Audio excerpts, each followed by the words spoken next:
जी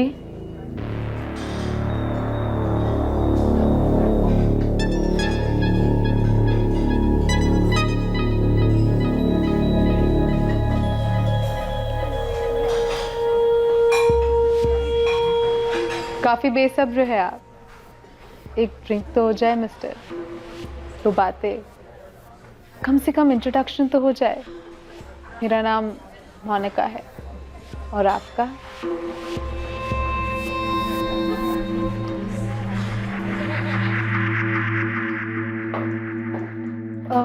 मैं मिस्टर राहुल मल्होत्रा की गेस्ट हूँ, रूम नंबर 203। वो मुझे एक्सपेक्ट कर रहे हैं। आपका नाम मैडम? मोनिका। मोनिका क्या? सिर्फ Monika. 1 second, I just call him. Mister Rahul Malhotra आपके लिए गेस्ट हैं, miss Monika. Yes sir, room number 203 second floor. Thanks.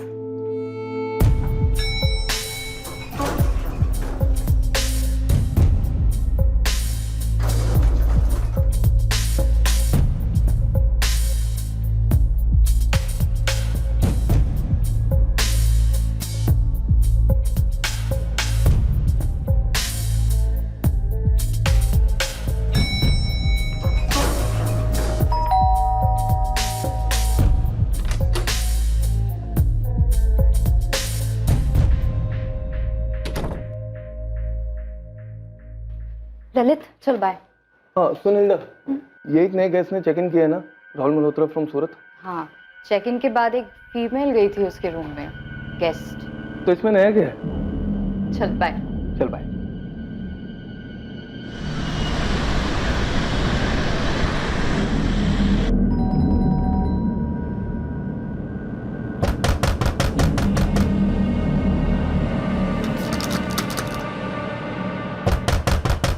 क्या हुआ सर? ये दिख नहीं रहा बंटी, तब से दरवाजा नॉक कर रहा हूँ, कोई दरवाजा नहीं खोल रहा है। सर मैं सुबह सफाई के लिए आई थी, बहुत बार बेल बजाई लेकिन किसी ने दरवाजा खोला नहीं। मुझे लगा सो रहे होंगे। लेकिन माला 10 बजे का चेकआउट टाइम था इनका, अब तो 11 बजने को आए हैं। दरवाजा खुल जाना चाहिए था अब तक तो। लगता है कुछ गड़बड़ है, दरवाजा खोल के देखना होगा।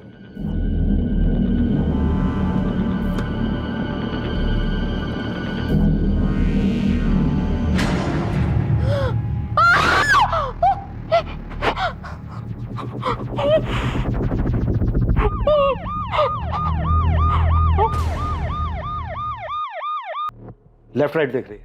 यस सर, शायद इस होटल में पहली बार आई हूँ। मैम, मैंने पहले कभी होटल में इस मोनिका को नहीं देखा था। पक्का? 100% तो नहीं कह सकती। अक्सर ऐसे गेस्ट हैवी मेकअप और विग्स पहनते हैं। तो इसका मतलब हिल्डा तुम्हारे होटल में इस तरह की फीमेल गेस्ट आती रहती है? एक्चुअली मैम वो, हिल्डा तुम जानती हो ना ये इलीगल है। मैम मैं तो सिर्फ एक एम्प्लॉय हूँ, मैंने कुछ नहीं। तुम्हें कुछ करना भी नहीं है। तुम सिर्फ उन सभी लड़कियों की डिटेल्स दो जो तुम्हारे होटल में रेगुलरली आती जाती रहती है। जी।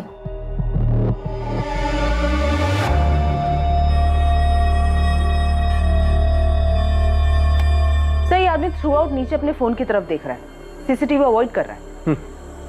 आईडी क्या दी थी इसने रिसेप्शन पे?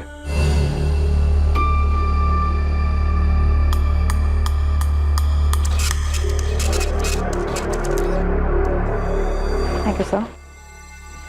ये साइन कर दीजिए आप। Sir room number 203 second floor, lift से राइट, सेकेंड रूम है sir. Thank you. Thank you. Booklet driving licence है सर, राहुल मल्होत्रा नाम है लाइसेंस पर, सूरत का एड्रेस है। सर मैंने इस लाइसेंस को वेरीफाई करने के लिए सूरत आरटीओ ऑफिस भेज दिया। होटल से कोई नंबर मिला? सर होटल फॉर्म पे जो नंबर दिया गया है वो नंबर फर्जी है, ऐसा कोई नंबर है ही नहीं। अगर नंबर फर्जी है तो फिर हो सकता है ड्राइविंग लाइसेंस भी फर्जी हो।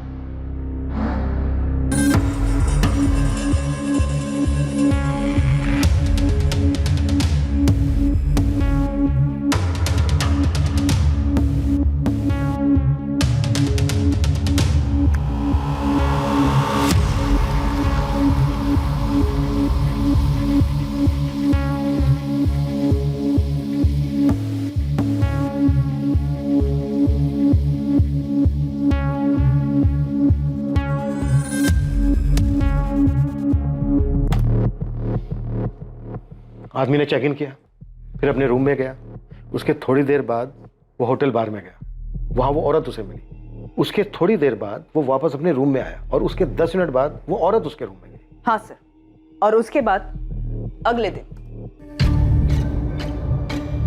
हाँ मैम, पूरे वक्त नीचे सेलफोन की तरफ देखकर बात कर रहा था। मैडम वाकई में मैंने उसका फेस ठीक से नहीं देखा। ललित, हमने सीसीटीवी फुटेज देखा है और उसमें साफ साफ दिखाई दे रहा है कि तुम्हारे और इस राहुल मल्होत्रा के बीच में बातचीत हुई है। क्या बात हुई थी?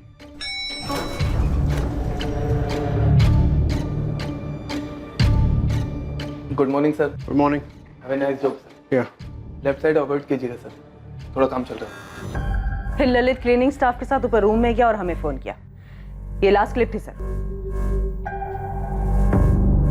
रूम में शराब और खाना ऑर्डर हुआ है तो जाहिर सी बात है किसी वेटर ने डिलीवर किया होगा। ये सब होटल स्टाफ से पता लगाती हूँ और इस रेड आर्च होटल में आने वाली बाकी लड़कियों से भी बात करती हूँ। रिसेप्शनिस्ट ने नंबर्स दिए हैं। अब देखते हैं पोस्टमार्टम रिपोर्ट क्या कहती है। चल पड़े, मौत गला कटने से हुई है, रात के तकरीबन 3 और 4 के बीच। डॉक्टर, इसकी दोनों कलाइयां भी काटी गई हैं। हाँ, किसी बेहद धार वाले इंस्ट्रूमेंट के साथ, मानो कोई सर्जिकल इंस्ट्रूमेंट।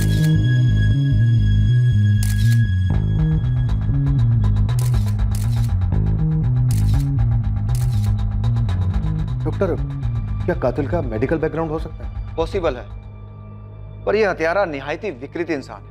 हत्या के बाद लाश के साथ अननेचुरल सेक्स और कॉन्डम यूज किया गया। विक्टिम शायद एक सेक्स वर्कर रही होगी, मे बी इसकी पहली मीटिंग रही हो। विक्टिम की आंखों पर स्कार्फ, इसके हाथों में हथकड़ी, शायद किलर खुद लाया था। या ये भी हो सकता है कि ये सेक्स वर्कर ये सब खुद अपने साथ लाई हो, अपने क्लाइंट की अजीबोगरीब डिमांड पूरी करने के लिए। जैसा भी हो, पर आपका मुजरिम एक पढ़ा लिखा मेडिकल बैकग्राउंड वाला शातिर और विकृत साइकोपैथ मालूम होता है। बंटी, तूने हमें पहले क्यों नहीं बताया कि तू रूम नंबर 203 में खाना और शराब लेके गया था? मैडम, मुझसे किसी ने पूछा ही नहीं और वो मैनेजर ने भी नहीं बोला कि आपको बताने का है ऐसा कुछ करके। अब मैं पूछ रही हूँ, क्या देखा तूने रूम में? कुछ खास नहीं मैडम। एक लड़की का मर्डर हुआ है, सब खास है, बोल। 2 प्लेट बिरयानी, 1 विस्की की बोतल और 1 सोडा मंगवाया था साहब ने।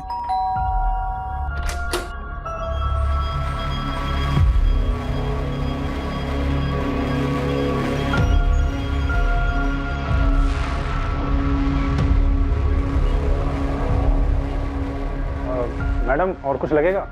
किचन क्लोज होने वाला है। नहीं, तुम जाओ और सुबह तक डिस्टर्ब मत करना।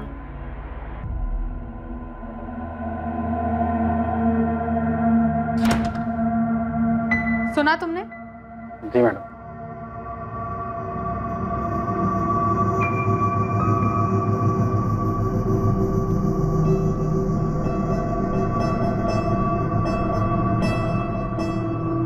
जाओ जाओ यहाँ से, और सुबह तक बेल मत बजाना।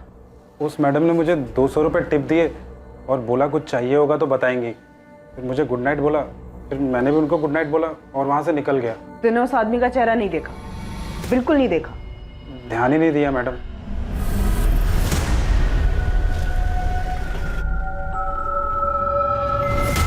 सर, फोटो में तो खाली दाढ़ी दाढ़ी दिख रही है, इसका चेहरा तो दिख ही नहीं रहा। वो तू मुझे दिखाएगा। जी। हम साइको हिस्ट्री शीटर खंगाल रहे हैं, तू पता कर शहर में कोई नया सिरफिरा आया क्या। जी सर। Scalpel, Ravi scalpel. कहाँ खोए हुए रहते हो? ओटी में हो तुम? Damn it. सॉरी डॉक्टर, हम तहकीकात कर रहे हैं, जैसे कुछ पता चलेगा मैं तुम्हें फोन कर दूंगा। ऐसे बार बार आने की जरूरत नहीं है तुम। आपने मेरे दीदी के हस्बैंड से बात की? हम काम कर रहे हैं मनसुख। क्या काम कर रहे हैं? मैं कब से आपसे बोल रहा हूं कि उनके हस्बैंड से पूछताछ कीजिए। आप बता क्यों नहीं रहे हैं कि आपने बात की है या नहीं की? मुझे याद है इसका चेहरा, नई थी ये, पहले से यहाँ कभी देखा नहीं, हमारे ग्रुप की नहीं थी। तुमने ऐसे किसी आदमी को होटल में नोटिस किया था क्या, जिसने हुडी पहनी थी?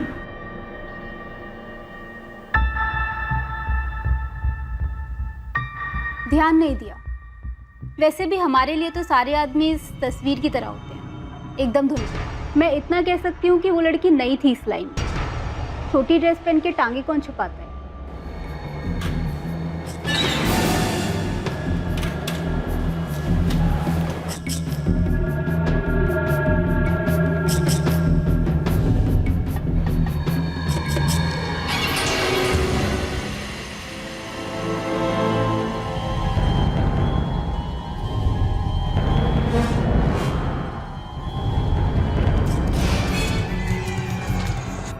Hilda, yes ma'am. क्या कोई ऐसी बात है जो तुम लोगों ने हमें ना बताई हो? नो मैम, ऐसी कोई बात नहीं है। तो फिर ये कैसे नहीं बताया कि रात को उस राहुल और मोनिका ने अपने रूम में खाना और शराब मंगाई थी? मैं ड्यूटी पर नहीं थी ना मैम। तुम लोग करते रहो मेरी ड्यूटी और उसकी ड्यूटी, पर हम लोग अपनी ड्यूटी करेंगे और तुम सबको चार्जशीट में घसीटेंगे। उसके बाद तुम सबकी वाट लगेगी, समझी?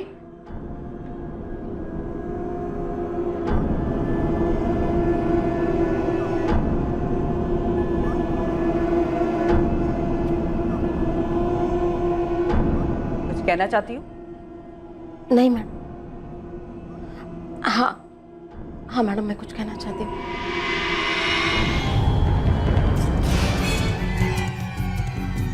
पुलिस अभी केस के सारे एंगल्स खंगालने में लगी हुई थी और इसी बीच जब तक वो अपने मेन सस्पेक्ट बंटी तक पहुंचे वो फरार हो चुका था।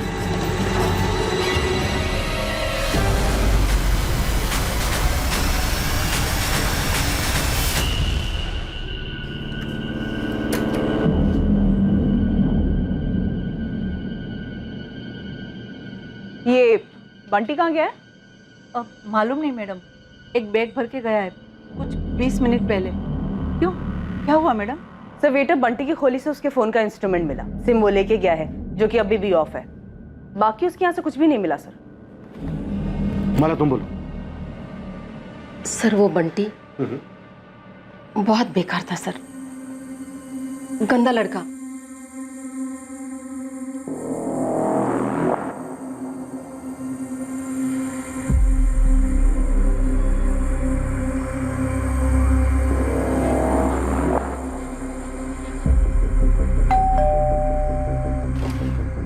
मैडम डिनर ले आओ।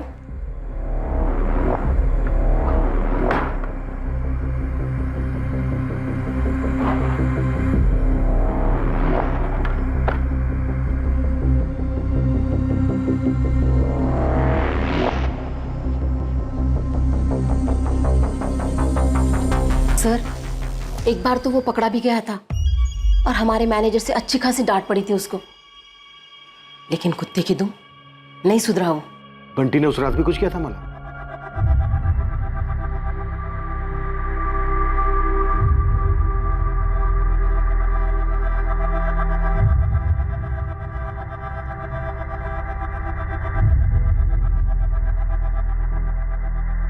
ए बंटी, तू फिर से ये बदी हरकतें कर रहा है? ए, तेरी वीडियो तो नहीं उतारी ना बुड्ढी? चल निकल यहाँ से, हवा आने दे थोड़ी। और सुन, अगर किसी से शिकायत की ना तो किसी दिन काट डालूंगा। चल निकल।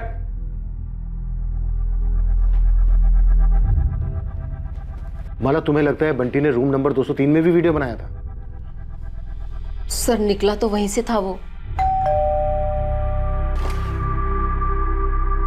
Madam dinner. सर, जब मैंने बंटी से क्वेश्चन किया तो जाहिर सी बात है उसने नहीं बताया अपनी इस लत के बारे में, और शायद कल रात को जब मैं माला से बात कर रही थी होटल में तब उसने देख लिया हो और भाग निकला। और तुम कह रही हो कि होटल वालों के पास उसका सही एड्रेस तक नहीं है? यस सर, नहीं है।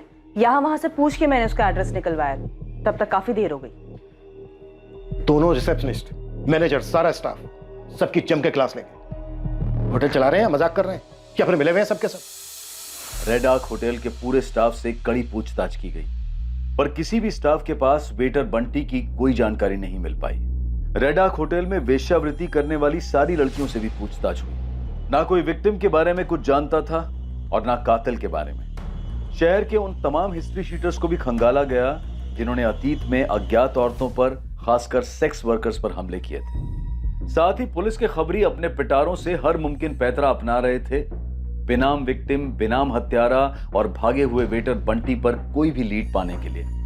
पर इस केस पर किसी भी तरह की कोई लीड नहीं मिल पा रही थी और कत्ल को पूरा 1 महीना बीत चुका था। और दूसरी ओर मुंबई से 300 किलोमीटर दूर सूरत में इस केस की अहम कड़ियां बिखरी पड़ी थी।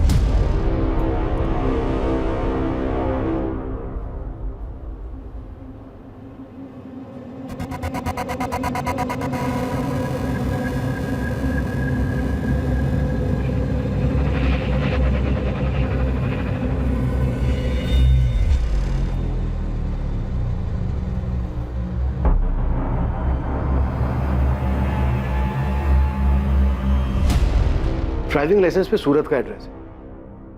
पूरे चांसेस हैं कि ये सूरत में बना होगा।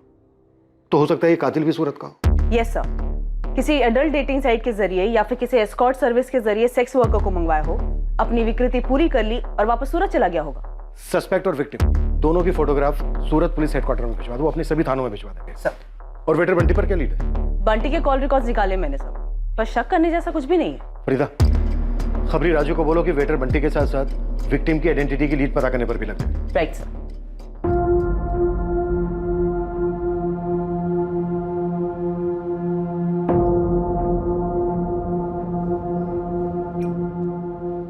पूरा 1 महीना हो गया मनसुख, पुलिस तेरी दीदी का पता नहीं लगा पाई है। पुलिस कह रही है कि प्रफुल्ल जीजा जी से पूछताछ की।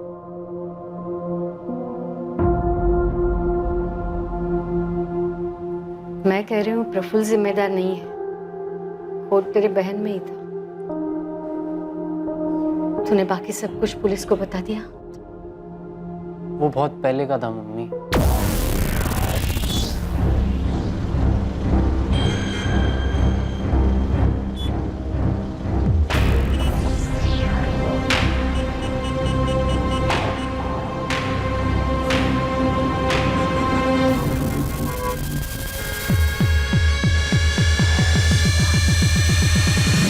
राहुल इंद्र मल्होत्रा की लाइसेंस कॉपी की डिटेल के बारे में जानना था मुझे।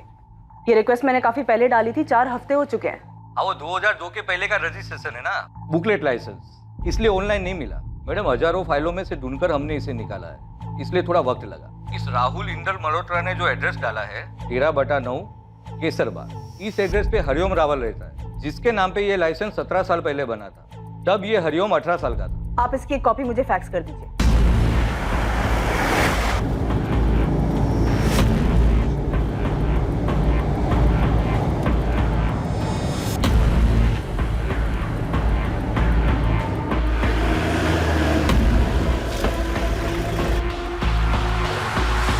नमस्ते मैडम, मैं मन्नू। वो राजू खबरी ने आपकी हेल्प करने के लिए भेजा है। राजू ने पूरा केस समझा दिया ना? हाँ madam, A to Z। Madam, ये दाढ़ी वाले की फोटो मैंने मेरे लड़के लोग में बांट दी है। चल आजा, बैठ जा, आजा। उस दाढ़ी वाले का नकली एड्रेस मिल गया है, केसरबाग पास में ही है सर। भाई साहब, आगे से एक लेफ्ट आएगा, वहां से सीधा सीधा।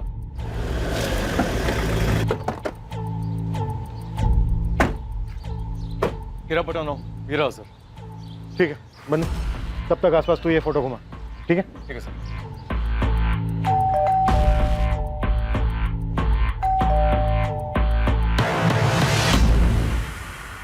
जी, हरिओम रावल। हाँ, ये आप हैं? ये तो मेरी बचपन की फोटो है, लेकिन हुआ क्या है? आप लोग हैं कौन? साहब, छोटा मुंह बड़ी बात, लेकिन भाभी के बिना ऐसा कब तक चलेगा? मुझे तो खाली यही 2 सब्जी बनाने को आती है, वो भी भाभी ने ही सिखाया है। साहब, भाभी कहाँ चली गई? क्या पता बाबू, खुद चली गई है या फिर सोचता हूं तो मेरा दिमाग सुन पड़ जाता है। और वो उसका भाई मनसुख, वो मेरे ऊपर शक कर रहा है, पुलिस को मेरा नाम बता रहा है। वो छोड़, ये ले जाओ, मैं दुकान जा रहा हूं।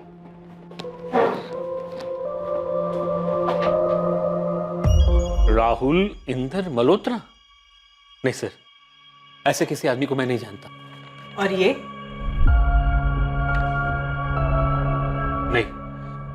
नहीं मैम, नहीं जानता हूं मैडम इसे। वैसे ये तस्वीर इतनी साफ भी नहीं कि मैं अच्छी तरह पहचान सकूं इसे। हरिओम, अच्छे से याद करके बताओ, आपने अपना ड्राइविंग लाइसेंस किसी के हाथ में दिया?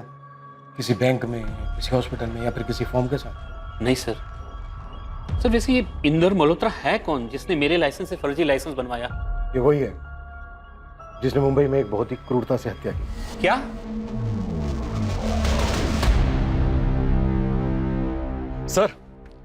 सर मैंने पूरे मोहल्ले में राउंड मार लिया और सबको सीसीटीवी वाला फोटो दिखाया, मगर किसी को पता नहीं है कि ये दाढ़ी वाला इंसान है कौन। फोटो भी तो ऐसी ही है। सर, सूरत पुलिस के न्यू मार्केट थाने से मैसेज आया है, एक औरत की मिसिंग कंप्लेंट दर्ज हुई थी। इसकी फोटो हमारी विक्टिम से मैच होती है सर। कौन है ये? कोई जिग्ना पटेल है, इसका एड्रेस भी सेंड किया। यस, यही है। कातिल की खोज। ये जिग्ना है हमारी। दीदी, ये मुंबई में क्या कर रही हैं? पिछले 1 महीने से गायब है। मैंने यहाँ पे कंप्लेंट लिखवाई थी और वो लोग बोल रहे हैं कि तलाश जारी है। आपको मिली क्या दीदी? बताइए।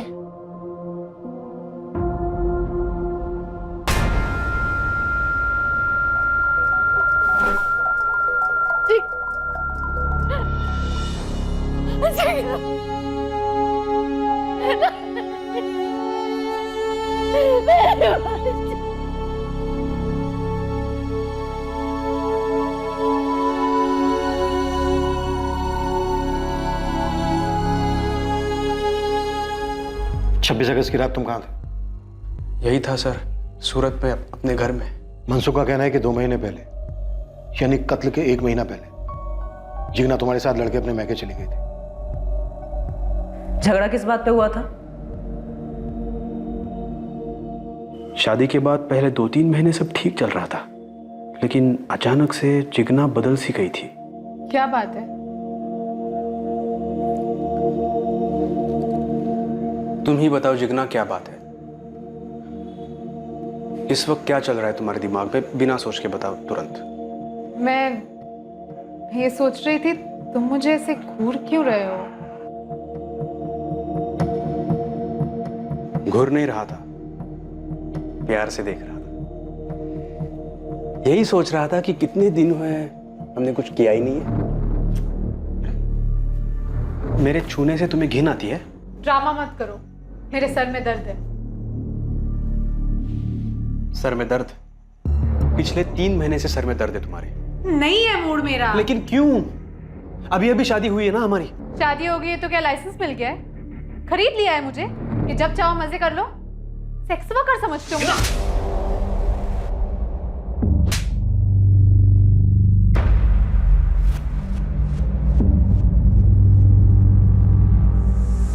मुझे उस पर हाथ नहीं उठाना चाहिए था। मैंने उसे कई बार कॉल किया, माफी मांगी, घर लौटने को भी कहा। हम फिर एक बार बाहर मिले भी। मेरे पापा मेरी माँ पे हाथ उठाया करते थे, मैं नफरत करती थी उनसे। मैं फिर कभी हाथ नहीं उठाऊंगा, हाथ जोड़ता हूँ Jigna. I am sorry, please घर लौट आओ। देखो, हम सब नए सिरे से शुरू करेंगे। लेकिन उससे पहले मुझे तुमसे एक जरूरी बात कहनी है। तो घर आके भी कह सकती हो ना। आज ही लौट आओ प्लीज। नहीं, मुझे थोड़ा वक्त चाहिए, और सही वक्त आने पर मैं तुम्हें वो बात भी बताऊंगी। जिग्ना ने तुमसे कहा कि उसे तुमसे कोई जरूरी बात कहनी है। क्या बात थी वो जो वो तुमसे कहना चाहती थी? वो बात कभी हुई नहीं सर। उस दिन वो हमारी आखिरी मुलाकात थी। फिर 28 अगस्त को मनसुख का मुझे कॉल आया। बोल मनसुख। नहीं, तेरी दीदी तो घर नहीं आई। बात क्या है? क्या? परसों जिग्ना ये कहकर गई थी कि वो मेरे घर आ रही है। जिग्ना का भाई मनसुख तो यही कह रहा है। ऐसे कैसे हो सकता है सर? उसने मुझे फोन तक नहीं किया। सर, जब दीदी इनसे लड़कर आई थी तो घर में काफी हंगामा हुआ था।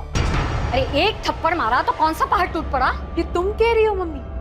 पूरी जिंदगी पिटने के बाद? बकवास मत कर। वो तेरे और मेरे पापा के बीच की बात, समझी? कम से कम तेरे जैसे मुंह तो काला नहीं किया ना। मैंने कुछ गलत नहीं किया है रवि के साथ। तो क्या रवि के बारे में प्रफुल्ल को बताया या मैं बताऊं? अरे नहीं मम्मी, तुम क्यों बीच में पड़ रही हो? प्रफुल्ल जीजा जी को दीदी पे हाथ नहीं उठाना चाहिए था। दीदी ने कुछ गलत नहीं किया है। गलत किया है। शादी के पहले ही रवि के बारे में प्रफुल्ल को बताना चाहिए था, और अब तो बताना ही चाहिए जब वो लौट आया है। ये रवि कौन है? वो सर, शादी से काफी पहले की बात थी। दीदी इस रवि को लेकर सीरियस थी और बाद में उनका ब्रेकअप हो गया था। क्या? जिग्ना ने मुझे कुछ बताया क्यों नहीं? और ना ही तुम लोगों ने? बताने वाली बात ही नहीं थी। लेकिन तुमने अभी भी बताया कि तुम्हारी माँ ने कहा था कि रवि लौट आया है। तो क्या रवि और जिग्ना फिर से मिलने लगे थे? नहीं सर, ऐसा कुछ नहीं था। कहाँ रहता है रवि और काम क्या करता है? हाँ, मैं वेट कर रही हूँ। मुझे एग्जैक्ट फ्लाइट की डिटेल्स निकाल के दो। ये रवि नर्स है? जी सर, मेल नर्स है, ऐसा दीदी ने बताया था। और वो डॉक्टर्स को सर्जरी वगैरह में असिस्ट करता है। कहाँ काम करता है रवि? इसका कोई घर का एड्रेस है? एड्रेस तो नहीं मालूम, लेकिन दीदी ने बताया था कि एलएनसी हॉस्पिटल में काम करता है। लेकिन सर मुझे ये समझ में नहीं आ रहा है कि मेरी वाइफ मुंबई कैसे पहुंची, और ये सब हुलिया, सर ये सब क्या चल रहा था? सर 26 अगस्त शाम 7 बजे जिग्ना फ्लाइट नंबर AS201 से मुंबई गई थी। एयरलाइन ने बुकिंग डिटेल भेजी है। सर लेकिन मुझे कुछ नहीं बताया था जिग्ना ने मुंबई के बारे में। और हमें दीदी ने बोला था कि वो अपने घर वापस प्रफुल्ल के पास जा रही हैं।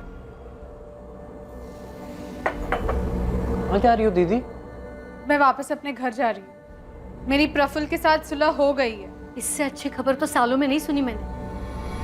बाकी का सामान मनसूख के हाथ भिजवा दूं? नहीं, 2-3 दिन बाद मैं खुद आकर लेके जाऊंगी। चलती हूँ, बाय। और एयरपोर्ट से सीधा रेड आर्च होटल पहुंची होगी। पर सवाल यह है कि क्यों, और वो भी एक एस्कॉर्ट के रूप में। माजरा क्या है? 8 बजे इसने एक सर्जरी करनी थी और सुबह 4 बजे ही हमें गैर कानूनी ठेके से। मैं अपनी शिफ्ट कैंसिल करने वाला था। इतना पीकर बिना सोए सर्जरी में जाऊंगा, इतना बड़ा बेवकूफ नहीं हूं मैं। बेवकूफ नहीं है तू, बल्कि बेहद शातिर है। पहले ये बता, जिग्ना से कैसे मिला था? जिग्ना की शादी के 1 साल पहले तुम दोनों का ब्रेकअप हो गया था। हाँ, और हम उससे भी पहले मिले थे, 4 साल पहले। यहाँ नहीं, महसाना में। महसाना में क्या था? जिग्ना अपने मम्मी की नी रिप्लेसमेंट सर्जरी कराने आई थी। वो लोग वहीं रहते थे, मैं भी वहीं रहता था।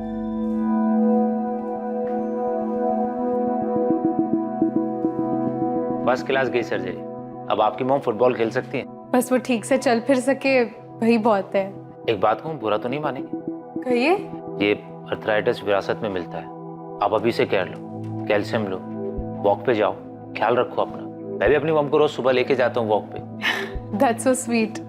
रवि, जिग्ना, 3 साल हमारा रिश्ता रहा, सीरियस था। तो फिर टूटा क्यों? जिग्ना के बाबूजी की डेथ हो गई थी। उसकी माँ उसकी तुरंत शादी करना चाहती थी, पर उस वक्त मैं शादी के लिए तैयार नहीं था। तो महसाना से सिर्फ तुम मुझे ये कहने आए हो कि मुझसे शादी नहीं कर सकते?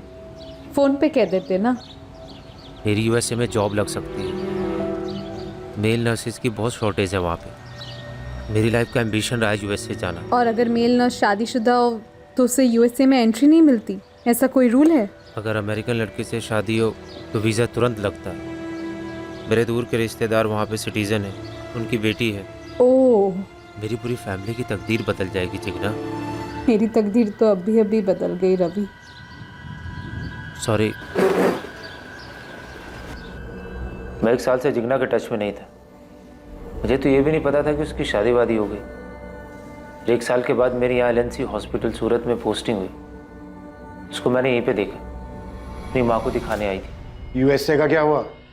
कुछ बोलोगे भी? जैसे तैसे करके यूएस पहुँच तो गया, लेकिन मेरी क्वालिफिकेशन के हिसाब से मेरी जॉब नहीं लग रही थी, और पिंकी के साथ भी कुछ जम नहीं रहा था, इसलिए यहाँ वापस आना पड़ा। Oh sorry. वैसे मैं हैप्पीली मैरिड हूँ। लेकिन ये बात मुझसे हजम ही नहीं हुई। और तुम दोनों का फिर से अफेयर शुरू हो गया? नहीं, मैं पीने लगा। तुमने दिन में पी रखी है रवि, क्या कर रहे हो? जो जॉब यहाँ सूरत एलएनसी में लगी है ना, वो भी छूट जाएगी। सबसे तुम छूट गए हो ना, सब छूट गया। मुझे सुसाइड के अलावा और कोई रास्ता नहीं सूझता। थप्पड़ खाओगे? फालतू बात मत करो, संभालो अपने आप को, अपनी फैमिली के बारे में सोचो। पीना छोड़ो और किसी अच्छी लड़की से शादी कर लो, समझे? इतना ही बात हमारे बीच। नहीं, जिग्ना मुंबई गई, तू मुंबई गया? जी नहीं, मैं मुंबई नहीं गया था। तो फिर 26 अगस्त की रात को तू कहां था? किसके साथ था? 26 अगस्त कहाँ था?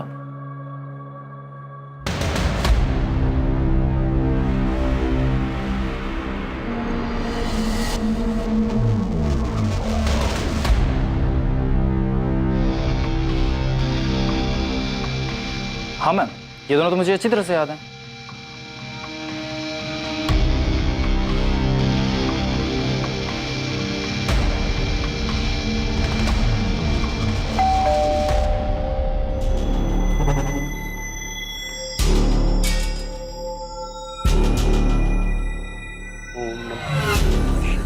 बाबा। बोलो बेटा। मुझे आपको कुछ बताना है। अरे सब मारना नहीं सब मारना नहीं सब उस औरत के मर्डर मेरा कोई हाथ नहीं है साहब। तब फिर तेरे पैर क्यों भाग खड़े हुए राजा?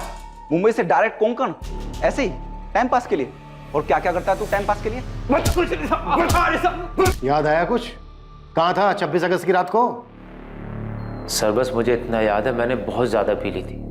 इसके अलावा मुझे कुछ याद नहीं है। गलत। उस रात तूने जिग्ना को मुंबई भेजा बाय फ्लाइट, तो खुद भी गया बाय रोड। फिर मुंबई के मलाड एरिया के रेड आर्च होटल में गए तुम दोनों। उस होटल के रूम नंबर 203 में तूने जिग्ना का मर्डर किया, फिर उसकी लाश के साथ रेप किया। अब बता, तूने हरिओम रावल के लाइसेंस की फर्जी कॉपी कैसे बनाई? सर मैं किसी हरिओम रावल को नहीं जानता। तूने मेरे ड्राइविंग लाइसेंस की फर्जी कॉपी बनाई? क्यों? मुझे आपकी गाड़ी ले जानी थी घुमाने। बोल, किसने की थी मदद तेरी? किसी ने नहीं। ये चिकना का मुंबई में एस्कॉर्ट बनने का क्या माजरा था? तू उसे धंधे पे बैठाने की सोच रहा था? जिग्ना मुंबई क्यों आई थी उस हुलिये में? यही तो मैं आपसे पूछना चाहता हूं, क्यों? वो भी मेरे साथ रूम में। आप लोगों ने होमवर्क ठीक नहीं किया है। पता नहीं उसके और मेरी आखिरी मुलाकात में क्या हुआ था। रवि, ये हमारी आखिरी मीटिंग है। मैं अब तुमसे नहीं मिलूंगी। मेरी मैरिड लाइफ अफेक्ट हो रही है। एक दोस्त होने के नाते मुझे जो करना चाहिए था मैंने किया तुम्हें सहारा देकर। अब तुम खुद संभालो। All the best. नहीं नहीं, देखो तुम्हें अपनी मैरिड लाइफ डिस्टर्ब करने की जरूरत नहीं है। बस मुझे छोड़ के मत जाओ। हम पुरानी इक्वेशन मेंटेन कर सकते हैं। इतनी जोर से मारा था, सोचा नहीं था किसी लड़की में इतनी ताकत हो सकती है। बहुत होती है मिस्टर। अच्छा ये बताओ, और कुछ हुआ था उस दिन? एक और आदमी था जो उन दोनों पर नजर रखे हुए था। अभी याद आया। कौन आदमी?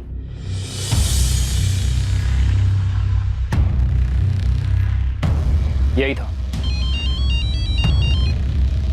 हेलो हेलो मैडम, मुझे आपको कुछ बताना है। दरअसल मेरा लाइसेंस मिसयूज हुआ है। मेरे अपने बेटे ने मेरी लाइसेंस की कॉपी बनाई थी फर्जी, जाली लाइसेंस बनाने के लिए। कहाँ से बनवाई थी? उसकी स्कूल के पास कोई दुकान है, प्रफुल्ल स्टेशनरी।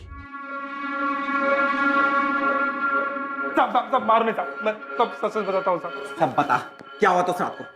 ये क्या कह रहे हो सर? से वो साहब, इस बंटी ने कत्ल की रात 203 का वीडियो बनाया था, मेरे हाथ में इस वक्त। ठीक है, वो वीडियो तुरंत भेजो मुझे, क्विक।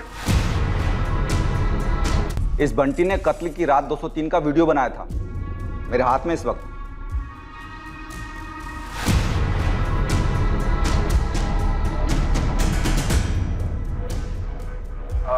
मैडम और कुछ लगेगा? किचन क्लोज होने वाला है। नहीं, तुम जाओ। ठीक है, वो वीडियो तुरंत भेजो मुझे, क्विक।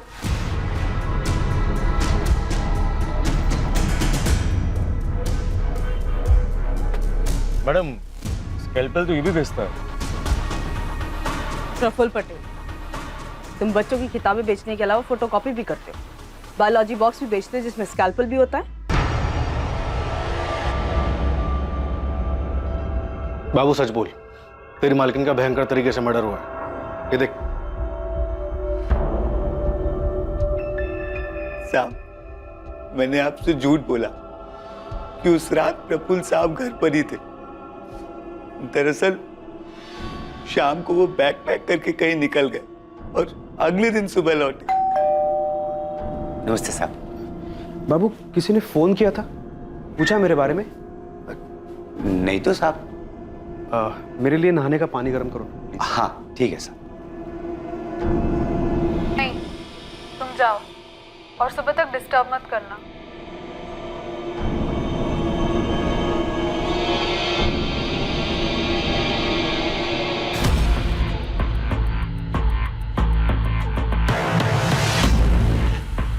घूमो प्रफुल्ल।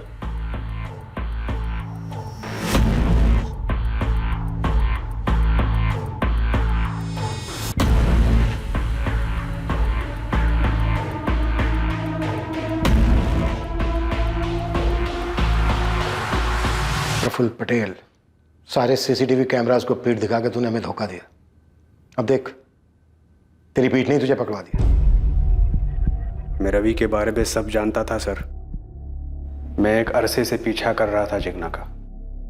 प्रफुल्ल, मैं मानती हूँ मेरी गलती है, मुझे तुम्हें पहले ही बता देना चाहिए था, लेकिन मैं उसे पूरी तरीके से भुला चुकी हूँ। वो मेरे लिए एक याद तक नहीं बना। देखो, मैं अब तुमसे और सिर्फ तुमसे प्यार करती हूँ। और सेक्स सिर्फ उससे करती हो? नहीं। जब रिश्ता था तुम्हारा, सेक्स होता था ना? सीरियस रिलेशन था, और हाँ, सेक्स भी होता था। जिग्ना, तुम पहली औरत हो मेरी लाइफ में। मेरे लिए सब कुछ तुम ही थी। अब भी हूँ प्रफुल्ल। तुमने जो देखा वो कुछ भी नहीं था। अब कैसे समझाऊं तुम्हें?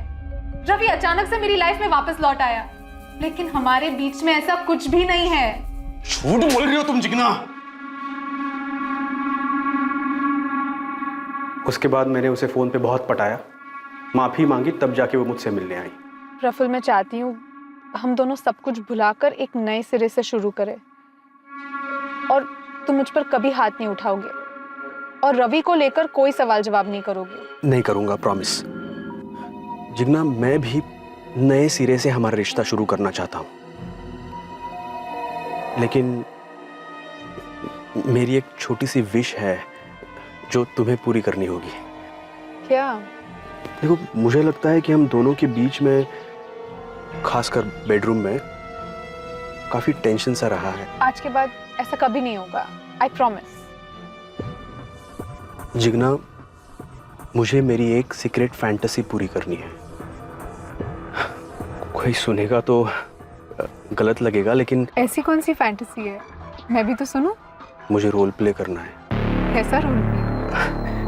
जैसा हम दोनों किसी अलग शहर में अजनबी बन के मिले, तुम ग्लैमरस कॉल गर्ल हो और मैं स्टाइलिश क्लाइंट। लगता है मेरी गैर हाजिरी में तुम्हारा दिमाग कुछ ज्यादा ही चल रहा है। जिग्ना, प्लीज, मुझे सिर्फ ये एक फैंटेसी पूरी करनी है। देखो, एक बार हमारी फैमिली शुरू हो जाएगी ना, तो ये सब हो नहीं पाएगा। प्लीज ना मत करो, प्लीज। प्रफुल्ल, मैं प्यार करती हूँ तुमसे, और अगर तुम्हें इससे खुशी मिलेगी तो व्हाई नॉट। हम प्यार करने वाले पति पत्नी हैं, हमारे बीच में सब जायज है।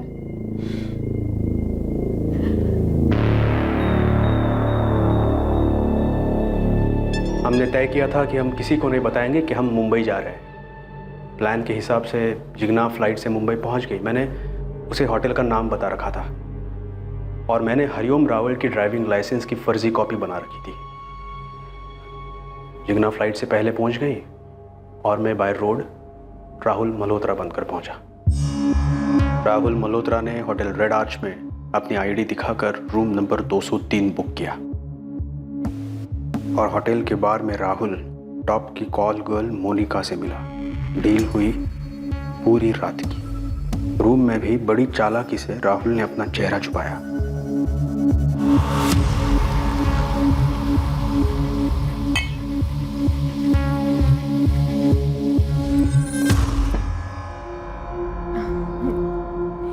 प्रफुल्ल, मुझे चक्कर आ रहे हैं। अब ये रोल प्ले बंद करते हैं ना, प्लीज, और आगे कुछ करते हैं।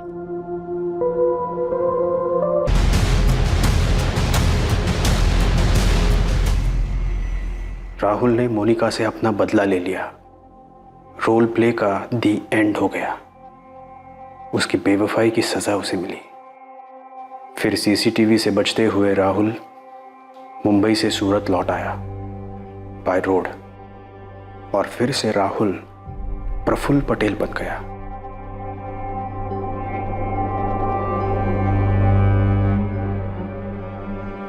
प्रफुल्ल, तुझे अभी भी यकीन नहीं है कि शादी के बाद जिग्ना का राहुल के साथ कोई गलत संबंध नहीं था?